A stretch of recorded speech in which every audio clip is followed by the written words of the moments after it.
alaykum. Denov shahar Beshkapa hududida joylashgan Hayot ko'chasi 40-uy. Ushbu ko'rib turgan uy sotiladi. Beshkapa chorrahadan chapga burilib, pastga tushib kelgandagi ko'chasi. 6 sotik uy. Hozir sizlarga ichki qismini ko'rsatib o'tamiz. Hovlidan kirish qismi, darvozadan kirganda mana ko'rib turganingizdek 5,5 sotikka mo'ljallangan hovli qismi bu. Yevro remont qilingan 7 xonadan iborat uy hisoblanadi. Bu tomon kiraverishda 6 ta xonasi joylashgan, 5 ta xona joylashgan. Kuxnya, hojatxona, dush, mehmonxonasi, spalni bu yerda.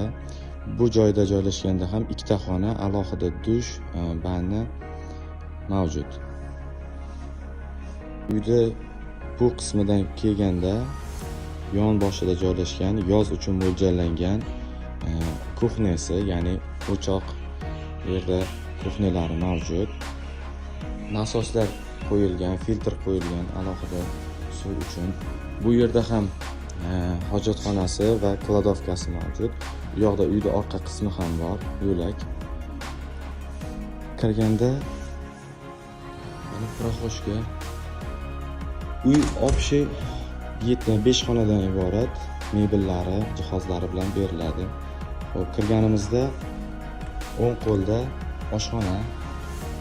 Ko'rib turganingizda mebellari, jihozlari, hamma narsalari bilan beriladi.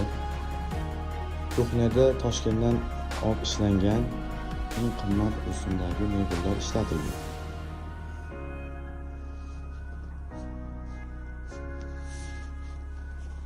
Proxoshkada chiqqanimizda mana qandillariga, aboylariga e'tibor beramiz. Chap qo'lda yana bolalar uchun mo'ljallangan alohida yana bir xona. Xonalar kengish, katta. Bu yerda ham alohida televizor, mebeli, ko'rganingizda qandil, parda, gilam hamma narsasi bor. O'ng qo'lga yursak, keyingi xona, bu yerda ham bolalar xonasi, ya'ni ofisga mo'ljallangan katta. Alohida yana televizori bor. Keyingi chap xonamiz, bu yerda hojatxona va dush joylashgan. Avtomat kir mashina. Ko'rib turganingizdek, dush ham juda keng, katta. Ariston mavjud.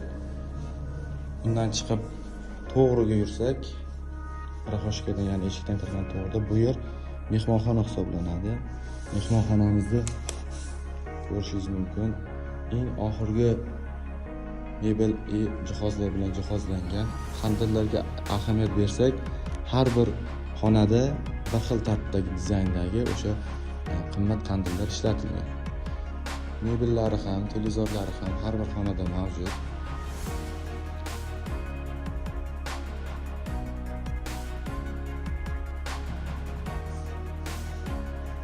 Chapida spalni joylashgan. Ko'rganingizda mebellari, o'ziga xos uslub dizayni mavjud. Bu yerdan chiqqanimizda mana proxoshkaning ushbu общий ko'rinishi. Ko'cha darvoza qismidan kirganimizda 2 ta alohida joylashgan uyda ichkari qismi. Bu yerda 2 ta xona, birinchi xona va ikkinchi xona. Birinchi xona ham kengish, katta. E'tibor qiling, yana o'sha dizayndagi, eng so'nggi rusumdagi mebel, qandillar ishlatilgan. Bu yerda xonadon yuklari joylashgan. Unda to'g'risidagi qismida ham xuddi shu tartibdagi xona va bu yerda alohida dush, kichkina ariston va hojatxona mavjud. Bu xona ham xuddi shu tartibda dizayndagi xona hisoblanadi.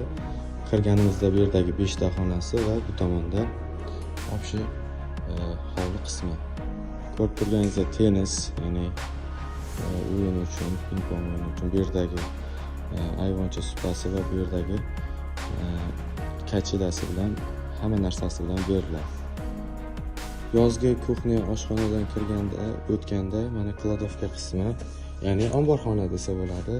Bu yerda diqqat qiling, alohida o'zini shkaflari и mana tok qismi ham alohida mavjud, joylashtirib o'tilgan. Bemalol ortiqcha narsalarni buyumlarni shu xonada saqlasangiz bo'ladi. Bu uyda orqa qismi. Mana bu yana tomondan kelganda bu yerda kir uchun mo'ljallangan yoki yana kerakli bo'lgan yoki keraksiz bo'lgan. Yozgi oshxona qismida ko'rib turganingizdek motor va filtri joylashgan. Undan tashqari suv o'chganda mana bu 3 tonnaga mo'ljallangan yonkisi, ya'ni zapas suv ham mavjud. Bu yeri suv o'chmaydi, lekin suv o'chmaydi. Ushbu ko'rib turgan uyimiz kelishilgan holda qilib beriladi. Hozirgi aytilayotgan narxi $200,000 deyilgan. Agar oluvchilar bo'lsa, ipoteka asosida kreditga olsa ham bo'ladi yoki yana puli kelishilib beriladi.